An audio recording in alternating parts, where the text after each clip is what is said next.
Imaginez un instant. Le son familier de la pluie contre votre fenêtre. Un murmure apaisant qui devient un grondement sourd, puis une fureur déchaînée. Et si je te disais qu'en moins de temps qu'il n'en faut pour le dire, ce son pourrait être le prélude à une transformation radicale et terrifiante de votre environnement? Que se passerait-il si, en l'espace de quelques minutes, les rues que vous empruntez chaque jour, les parcs où jouent vos enfants, les fondations même de votre maison, pouvaient être englouties par une force implacable? Une ville entière, avec son rythme, ses lumières et ses habitants, peut disparaître sous l'eau, effacée du paysage comme un dessin sur le sable. Ce n'est pas le scénario d'un film catastrophe. C'est une réalité brutale qui se joue de plus en plus souvent aux quatre coins de notre planète. Une réalité où l'eau, source de toute vie, devient une force de destruction massive. Ce que vous allez voir dans les prochaines minutes défie la logique habituelle de la nature. Nous allons explorer des événements qui repoussent les limites de ce que nous pensions possible.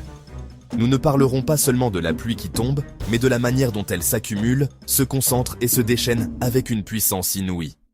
Nous verrons comment des systèmes météorologiques complexes, parfois à des milliers de kilomètres de distance, peuvent conspirer pour déclencher des inondations cataclysmiques. Des rivières atmosphériques, véritables fleuves dans le ciel, transportant des quantités d'humidité équivalentes à celles du Mississippi, peuvent se déverser sur une région pendant des jours, saturant les sols jusqu'au point de rupture. Nous assisterons à la naissance de crues éclairs, ces murs d'eau et de débris qui dévalent les vallées étroites à la vitesse d'une voiture de course, ne laissant aucune chance à ceux qui se trouvent sur leur chemin. Mais la menace ne vient pas seulement du ciel, elle vient aussi de la mer. Nous verrons comment les ondes de tempête, poussées par des vents de la force d'un ouragan, peuvent faire monter le niveau de l'océan de plusieurs mètres, submergeant des zones côtières entières bien avant que les vagues ne commencent à déferler. C'est un assaut sur deux fronts, l'eau douce qui descend et l'eau salée qui monte, un piège qui se referme sur des millions de personnes. Et puis, il y a nos propres créations. Les barrages et les digues, construits pour nous protéger, pour maîtriser l'eau.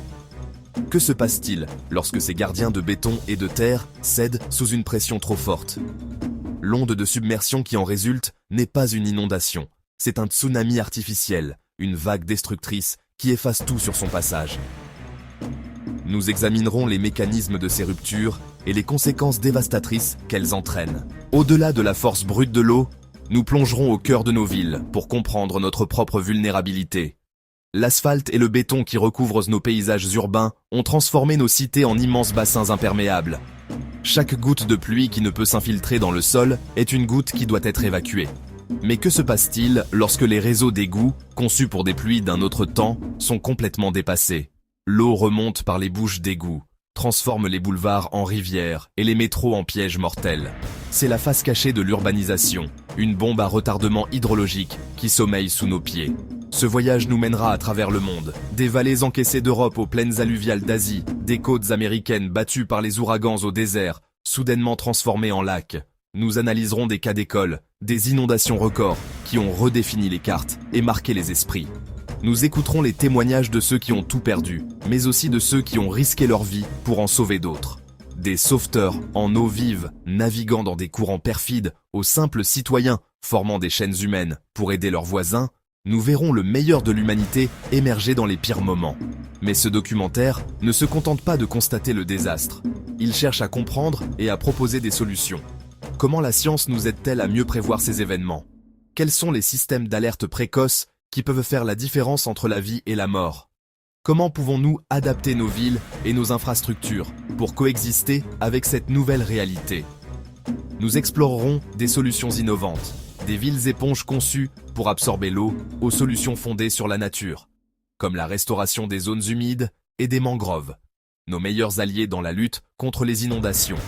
Enfin, nous aborderons la question fondamentale. Pourquoi ces événements deviennent-ils plus fréquents et plus intenses? Nous examinerons sans détour le lien entre le changement climatique, l'élévation du niveau de la mer et l'augmentation des précipitations extrêmes. Comprendre cette connexion est essentiel, non pas pour céder au désespoir, mais pour agir de manière éclairée, car chaque décision que nous prenons, individuellement et collectivement, a un impact. Attachez votre ceinture. Ce que vous allez découvrir est à la fois effrayant et fascinant. C'est l'histoire de la puissance de l'eau, de la fragilité de nos sociétés et de l'incroyable résilience de l'esprit humain face à l'adversité. Bienvenue dans le monde des inondations extrêmes. Aujourd'hui, dans Phénomènes naturels et rares, nous explorons les inondations les plus impressionnantes jamais filmées. Crues éclairs, vagues de submersion, ruptures de barrages et sauvetages héroïques.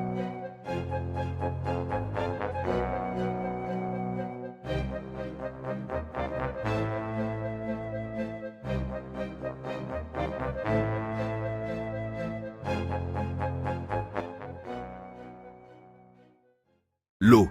Source de toute vie, elle peut aussi devenir une force destructrice d'une puissance inimaginable. Chaque année, des communautés entières à travers le monde sont confrontées à sa fureur. Mais toutes les inondations ne se ressemblent pas. Comprendre leurs différences, leurs mécanismes et leurs déclencheurs est la première étape essentielle pour anticiper le risque et protéger des vies. Plongeons ensemble au cœur de ces phénomènes complexes pour démystifier la montée des eaux. L'inondation la plus classique est la crue fluviale, ou inondation de plaine. Elle se produit lorsqu'une rivière ou un fleuve sort de son lit. Ce phénomène est souvent lent, prévisible, se développant sur plusieurs jours, voire semaines. Il est généralement causé par des pluies prolongées ou la fonte rapide des neiges au printemps, qui saturent progressivement tout un bassin versant.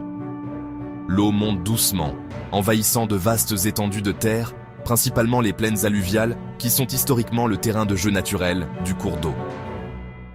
Bien que sa progression soit lente, l'ampleur d'une crue fluviale peut être colossale, paralysant des régions entières, contaminant les terres agricoles et rendant des milliers de logements inhabitables pendant de longues périodes. Les autorités peuvent souvent anticiper ces crues, permettant des évacuations et la mise en place de protections. Mais leur durée et leur étendue posent des défis logistiques et économiques considérables. À l'opposé, nous avons les inondations pluviales, dues au ruissellement urbain. Ici, le problème n'est pas un cours d'eau qui déborde, mais une quantité de pluie si intense que le sol et les systèmes d'évacuation ne peuvent plus l'absorber. Dans nos villes, le béton et l'asphalte ont remplacé la terre. Ces surfaces imperméables empêchent l'eau de s'infiltrer. Au lieu de cela, elle s'accumule et ruisselle, transformant les rues en canaux, submergeant les sous-sols, les parkings souterrains et les stations de métro. Les réseaux d'égouts pluviaux, même bien conçus, ont une capacité limitée. Face à des orages d'une intensité exceptionnelle, ils sont rapidement dépassés. L'eau s'accumule alors dans les points bas, créant des inondations localisées mais potentiellement très dangereuses et destructrices, souvent avec une rapidité surprenante. C'est cette rapidité qui caractérise le type d'inondation le plus redoutable, la crue éclair. Comme son nom l'indique, elle peut transformer une rue calme ou un ruisseau à sec en une rivière déchaînée en l'espace de quelques minutes, voire quelques secondes. Contrairement aux inondations fluviales classiques, l'eau monte brutalement, sans avertissement visible. Ce mur d'eau, chargé de boue, de roches et de débris, possède une énergie cinétique phénoménale. Une hauteur de seulement 30 cm d'eau en mouvement rapide suffit à déstabiliser une personne, et 60 cm peuvent emporter la plupart des voitures. Les crues éclairs sont souvent déclenchées par des orages stationnaires qui déversent des quantités astronomiques de pluie sur une petite zone, ou par la rupture d'un barrage naturel ou artificiel. La topographie joue un rôle crucial. Les vallées étroites, les canyons et les zones urbaines en contrebas agissent comme des entonnoirs, concentrant le ruissellement et amplifiant la vitesse et la hauteur de la vague. C'est la forme la plus mortelle d'inondation, car elle ne laisse que très peu de temps pour réagir. Enfin, sur nos littoraux, une autre menace se profile, la submersion marine ou onde de tempête. Ce phénomène se produit lorsqu'une dépression très creuse, comme un ouragan ou une forte tempête hivernale, s'approche des côtes. La basse pression atmosphérique au centre de la tempête provoque une élévation locale du niveau de la mer, comme si l'océan était aspiré vers le haut. Simultanément, des vents violents et persistants soufflant vers la terre poussent d'énormes masses d'eau contre le rivage. Cette combinaison crée un dôme d'eau qui déferle sur les zones côtières, inondant des terres bien au-delà de la ligne de marée haute habituelle. Il est important de ne pas confondre la submersion marine avec un tsunami. Un tsunami est une série de vagues causées par un déplacement brutal du plancher océanique, comme un séisme sous-marin. Il se propage à travers tout l'océan. L'onde de tempête, elle, est un phénomène météorologique, directement lié à la force et à la trajectoire d'une tempête. Avec l'élévation globale du niveau de la mer due au changement climatique, chaque onde de tempête part d'un niveau de base plus élevé, rendant les submersions marines plus fréquentes et plus dévastatrices. Pour comprendre pourquoi ces pluies se transforment en inondations, il faut se pencher sur l'hydrologie. Imaginez le sol comme une éponge. En temps normal, il absorbe une grande partie de l'eau de pluie qui s'infiltre lentement vers les nappes phréatiques. Mais après des jours de pluie, ou lors d'une averse d'une intensité extrême, l'éponge devient saturée.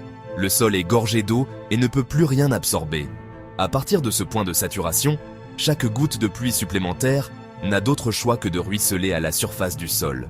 Ce ruissellement se rassemble en filets, puis en ruisseaux, qui convergent tous vers le point le plus bas du paysage, le cours d'eau principal. L'ensemble de la zone qui collecte ces eaux et les dirige vers une même sortie est appelé un bassin versant.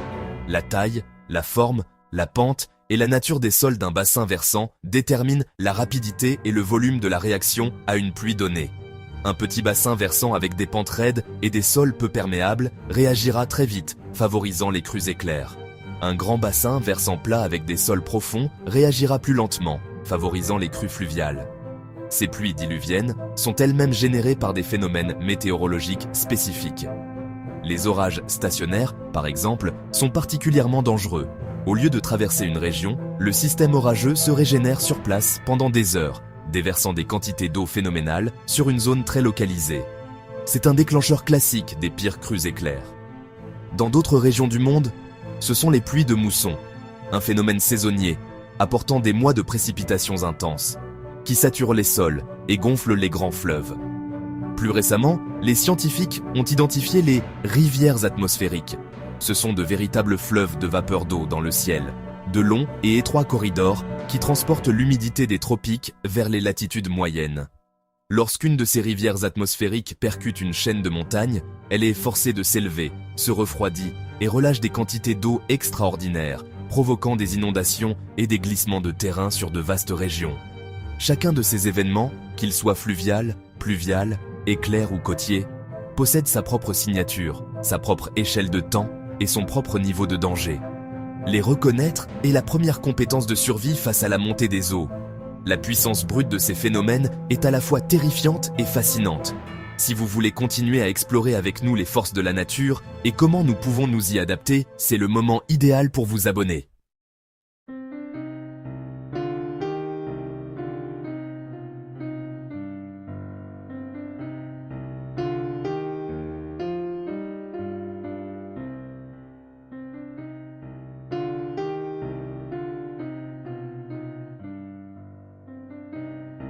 Certaines inondations ont battu tous les records, paralysant des régions entières. Lorsqu'un barrage cède, des millions de mètres cubes d'eau sont libérés en quelques instants.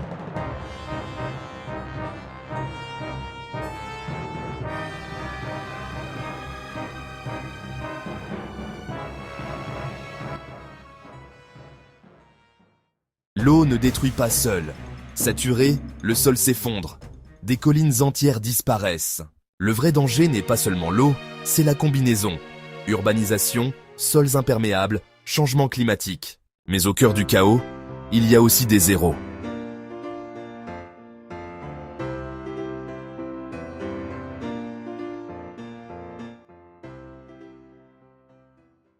Nous arrivons au terme de notre voyage, au cœur des inondations.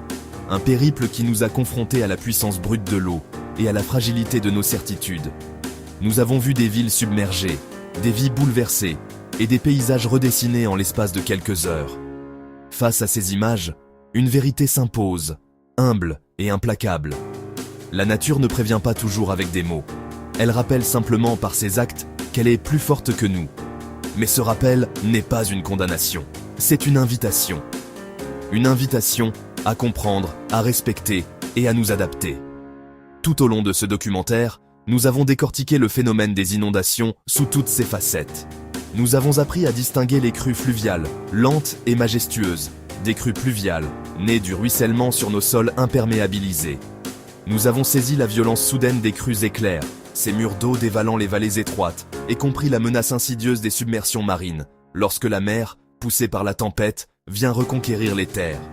Nous avons plongé dans les principes de l'hydrologie, visualisant nos territoires comme un réseau complexe de bassins versants, où chaque goutte de pluie entame un parcours dicté par la gravité et la topographie. Nous avons compris le rôle crucial des sols, comment leur saturation transforme une pluie bénéfique en un torrent destructeur, et comment l'étalement urbain, en bétonnant nos paysages, prive l'eau de ses voies d'infiltration naturelle, accélérant sa course vers les points bas. Les déclencheurs météorologiques n'ont plus de secret pour nous. Nous avons observé les lignes de grains et les orages stationnaires, capables de déverser des quantités d'eau phénoménales en un temps record. Nous avons voyagé jusqu'aux régions de mousson et suivi les rivières atmosphériques. Ces incroyables corridors de vapeur d'eau dans le ciel, qui alimentent les précipitations les plus extrêmes de la planète. Le lien avec le changement climatique est désormais une évidence. Une atmosphère plus chaude retient plus d'humidité, rendant les pluies des diluviennes plus fréquentes et plus intenses. L'élévation du niveau de la mer, lente mais inexorable, grignote nos littoraux et aggrave chaque onde de tempête, redéfinissant les cartes du risque pour des millions de personnes. Les cas d'école que nous avons étudiés, de l'Europe à l'Asie en passant par les Amériques, ne sont pas des anomalies, mais les précurseurs d'une nouvelle normalité climatique. Nous avons aussi regardé nos propres créations avec un œil critique. Les barrages et les digues, symboles de notre maîtrise de l'eau, peuvent devenir des sources de catastrophes lorsqu'ils cèdent sous une pression trop forte, libérant des ondes de submersion dévastatrices. Nos infrastructures urbaines, nos réseaux d'égouts et nos bassins de rétention, conçus pour des pluies d'un autre temps, atteignent leurs limites et nous forcent à repenser la ville de demain. Mais l'espoir réside dans des solutions plus humbles, souvent inspirées par la nature elle-même. Nous avons redécouvert la valeur inestimable des zones humides, des plaines alluviales et des mangroves, ces éponges et boucliers naturels qui absorbent, ralentissent et filtrent l'eau bien mieux que le béton. Ces solutions fondées sur la nature ne sont pas un retour en arrière, mais un pas en avant vers une coexistence intelligente avec les cycles de l'eau. Nous avons vu que les pluies extrêmes ne provoquent pas seulement des inondations. Sur les pentes rendues instables par la saturation des sols, elles déclenchent de terrifiants glissements de terrain et des coulées de boue, emportant tout sur leur passage. La menace est aussi invisible.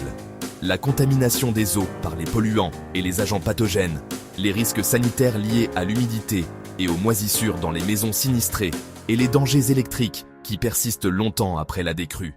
L'impact économique est colossal, se chiffrant en milliards à chaque événement majeur, paralysant les chaînes d'approvisionnement et détruisant des décennies d'investissement. Nous avons abordé la question cruciale de l'assurance, un filet de sécurité de plus en plus tendu face à la multiplication des sinistres. Face à cette complexité, la connaissance et l'anticipation sont nos meilleurs atouts. Les systèmes d'alerte précoce, combinant radar, satellites et modélisation, deviennent de plus en plus performants pour nous donner ces précieuses minutes ou heures pour réagir. Et cette réaction commence chez chacun de nous. La préparation citoyenne, à travers un kit d'urgence, un plan familial et la connaissance des bons gestes, transforme la panique en action réfléchie. Nous avons appris la règle d'or, faites demi-tour, ne vous noyez pas. 30 cm d'eau suffisent à emporter une voiture. C'est une réalité physique que nul ne peut ignorer.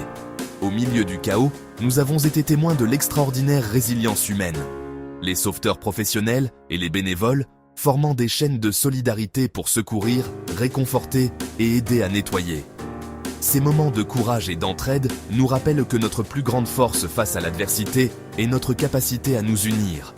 Nous avons également porté notre regard sur le monde rural, où les crues lentes peuvent saturer les terres agricoles pendant des semaines, compromettant les récoltes et l'avenir des exploitants. Là aussi, l'adaptation est en marche, avec de nouvelles pratiques culturales et des infrastructures pensées pour vivre avec l'eau. Enfin, nous avons déconstruit les mythes. Non, un véhicule lourd n'est pas à l'abri. Non, l'eau d'inondation n'est pas juste de l'eau de pluie. En balayant ces idées reçues, nous nous armons de la lucidité nécessaire pour prendre les bonnes décisions. Alors, que nous réserve l'avenir ? Le futur ne sera pas une lutte pour vaincre l'eau, mais un apprentissage pour vivre avec elle. Il s'agira de construire des villes éponges, de restaurer les écosystèmes qui nous protègent, de déplacer les infrastructures critiques hors des zones à risque et d'intégrer le cycle de l'eau dans chaque décision d'aménagement. Ce sera un avenir de capteurs intelligents, de matériaux résilients, de communautés informées et de politiques courageuses. Ce ne sera pas facile. Cela demandera des investissements, des compromis et un changement profond de notre rapport au territoire. Mais l'alternative, qui est de subir passivement des catastrophes de plus en plus fréquentes et sévères, est tout simplement inacceptable. Chaque inondation est une leçon. Chaque reconstruction est une opportunité de faire mieux. Le savoir que nous avons partagé n'est pas destiné à faire peur, mais à donner du pouvoir. Le pouvoir de comprendre, d'agir et d'exiger le changement. Cette histoire, celle de notre relation avec l'eau, est loin d'être terminée. Elle s'écrit chaque jour, à chaque bulletin météo, à chaque décision politique, à chaque geste citoyen. Si ce voyage au cœur des inondations vous a interpellé, s'il a changé votre regard sur la pluie qui tombe ou la rivière qui coule près de chez vous, alors notre objectif est atteint. Mais la connaissance n'est utile que si elle est partagée et si elle inspire l'action. C'est pourquoi nous vous invitons à poursuivre l'exploration avec nous. Abonne-toi à notre chaîne pour ne manquer aucun de nos futurs documentaires, où nous continuerons de décrypter les grands mystères et les défis de notre planète. Pour être certain de recevoir une notification lors de la sortie de notre prochaine enquête, active la cloche. C'est le moyen le plus simple de rester connecté à notre communauté de curieux et de citoyens engagés. Et si vous souhaitez approfondir le sujet des phénomènes extrêmes, nous vous avons préparé une vidéo complémentaire fascinante sur la mécanique des tempêtes, des ouragans aux tornades. Le lien s'affiche maintenant sur votre écran. C'est une suite logique pour comprendre les forces qui, bien souvent, sont à l'origine des pluies diluviennes que nous avons évoquées. Enfin, si vous avez trouvé cette vidéo instructive, si elle vous a appris quelque chose ou vous a fait réfléchir, le plus grand soutien que vous puissiez nous apporter est de la partager. Partage-la avec tes amis, ta famille, sur tes réseaux sociaux. Chaque partage est une graine de connaissance plantée, une personne de plus sensibilisée à ces enjeux vitaux. C'est ensemble que nous construisons une culture du risque plus forte et une société plus résiliente. Merci de nous avoir suivis. Restez curieux, restez prudents, et à très bientôt pour une nouvelle aventure.